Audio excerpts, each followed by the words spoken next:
Hello, my friends. AmyR here with Prairie Paper and Ink. Welcome back to my face and my card making space. And several cards. Fairly simple, mass-producible cards. Waffle Flowers November 2025 release has gone live. I'll have a link to the release in the description box below the video. There's some really cute stuff in this release. Really cute. Need more hours in the day. I ended up going with one of the layering stencil sets and then made multiple cards and just switched up the colors, which I talk about a lot. I'll have links to everything I used in the description box below as always. My links are affiliate links. That just means that if you click on one of my links and end up placing an order, I do get a little kickback from that at no extra cost to you. It is what helps, keeps the lights on, pays the bills, enables me to keep bringing out content.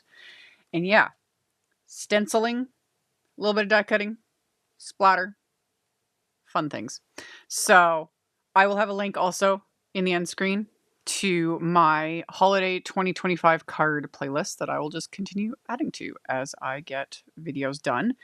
And yeah, that's enough chatter. Let's get into making the cards. So this is the Snowcapped Pinecone layering stencil set. And the one thing I'll say, if you're like interested in the stencil set, at the bare minimum, I highly recommend the little stamp set that goes with it. You don't need the coordinating little wafer dies. I used them, but you could skip the dies if that's anything. But I would recommend the little stamp set because the stamps do the detail for the pine cones, which we'll see in a minute. And yeah, see, these are simple. So I had panels of A2 size cardstock. This is just like Neenah, 110 pound. Classic Crest, Solarite, blah, blah, blah. And I stuck them to my grip mat, stuck the stencil over it, and then blending. And I ain't doing anything special. I'm slapping the ink on. This, I used Concord and 9th inks. You can see the colors I used. And then these big ol' background blender brushes from Waffle Flower. I've shown these in a couple of videos. These were perfect for just doing stuff like this.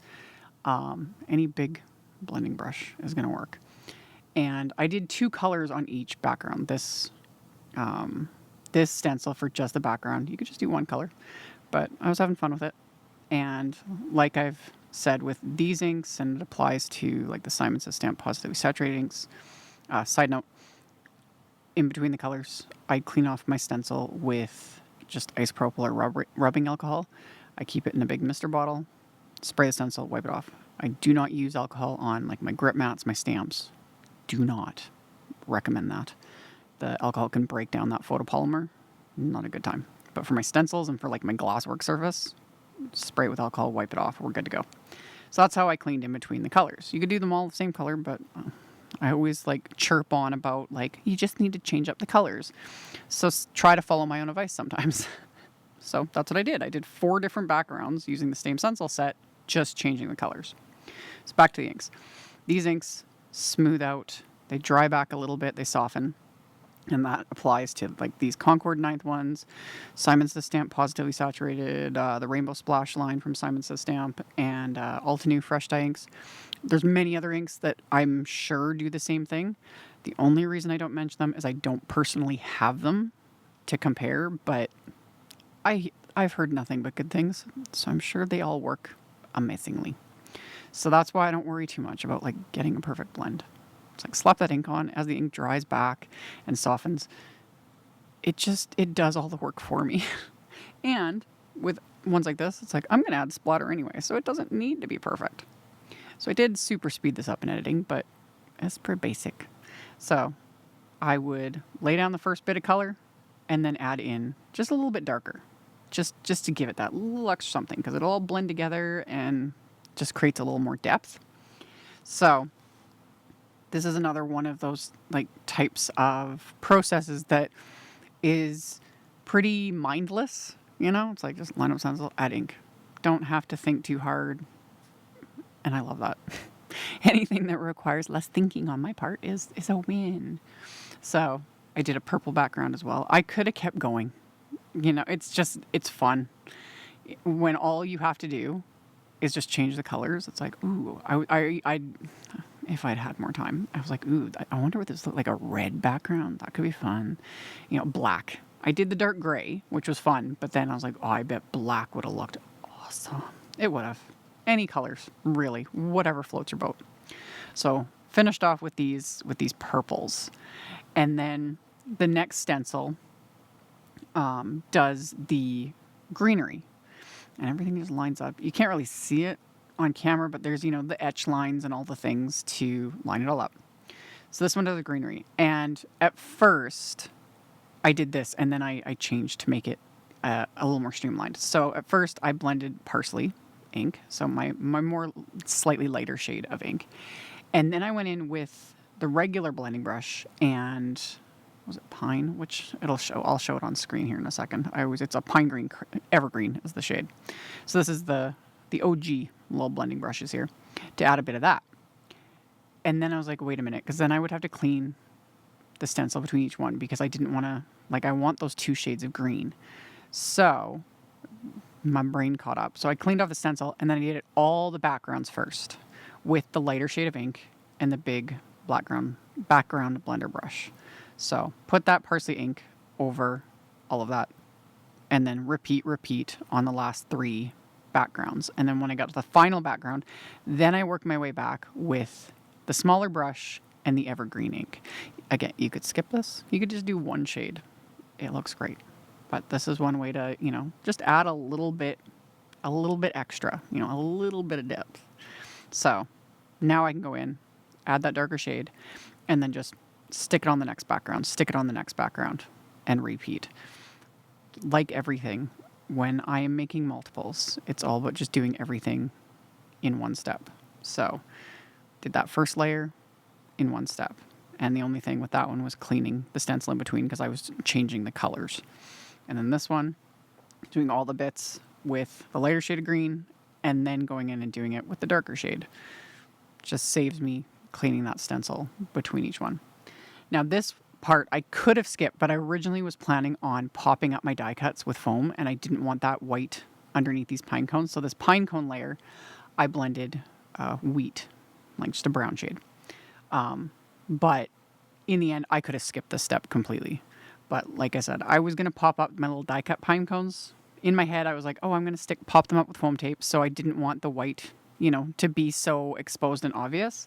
So that's why I stenciled on the darker shade. But I end up changing my mind and just gluing those bits down. But if you don't do the die cuts at all and you want just stencils, this is where I would also say that little stamp set comes in handy because the stamps add that detail. So you just stencil it and then you could just stamp the final detail in the darker shade and you'd be good to go. So blended that on. I'm not worried about getting a nice blend because the inks will do their own thing. Plus it is going to get covered up. So yeah, the coordinating little die set die cuts the pine cone shapes as well as the little blobbies for the snow.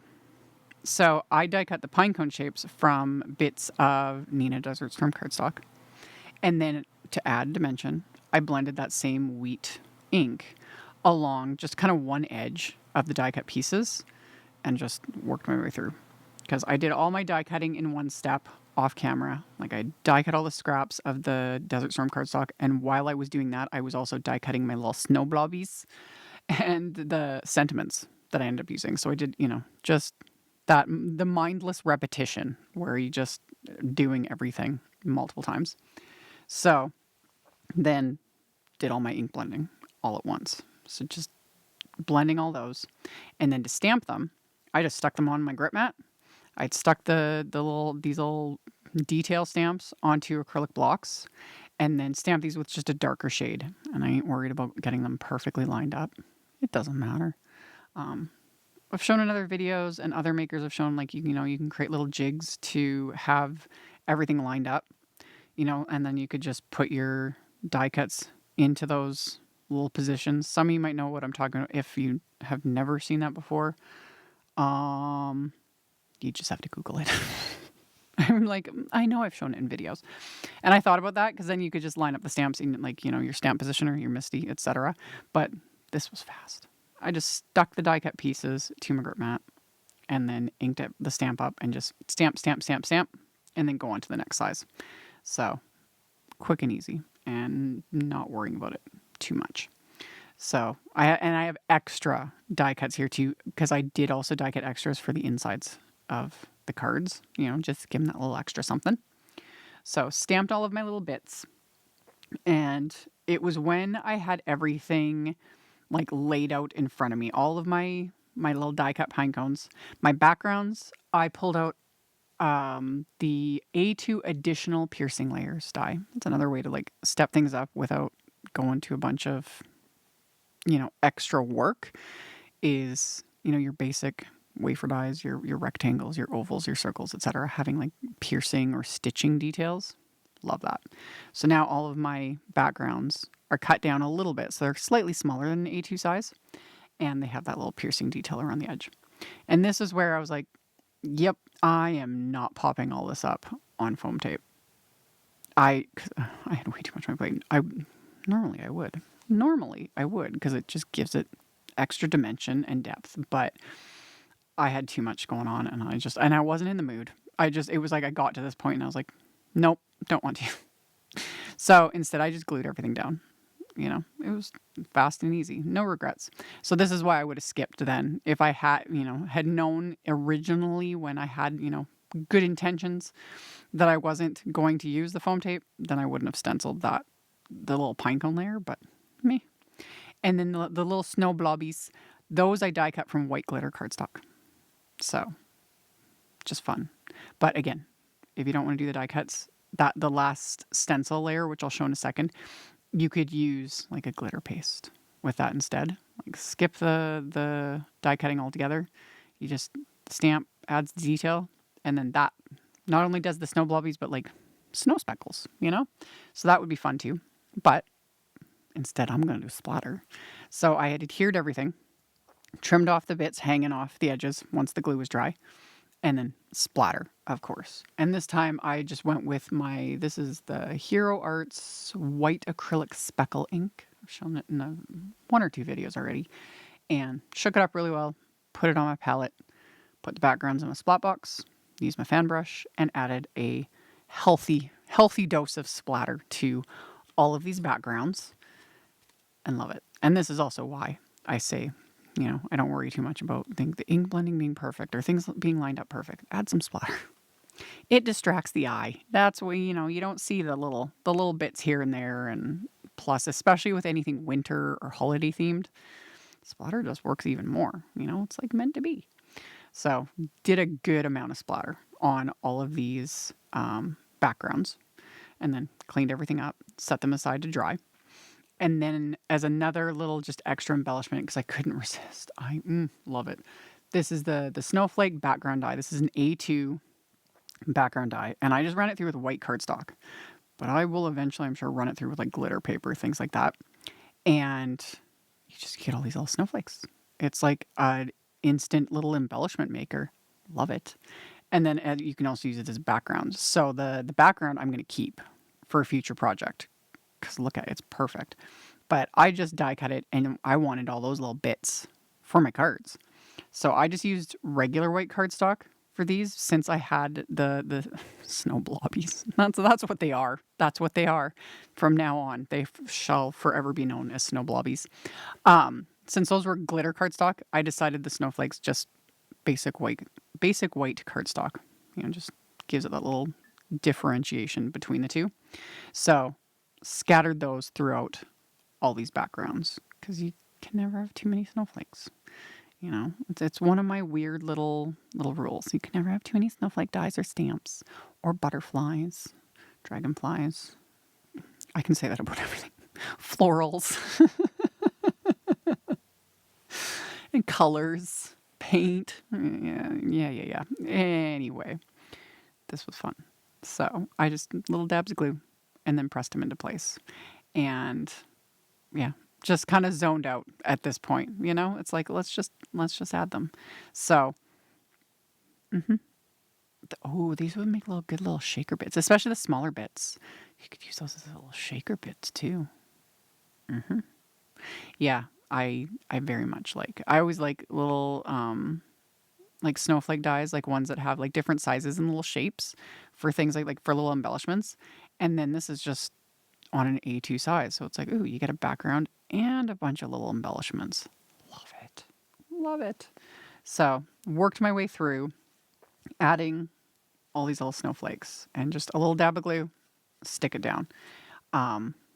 Simple. And then all of my card bases are top folding A2 white note cards, so 4¼ by 5½ inches.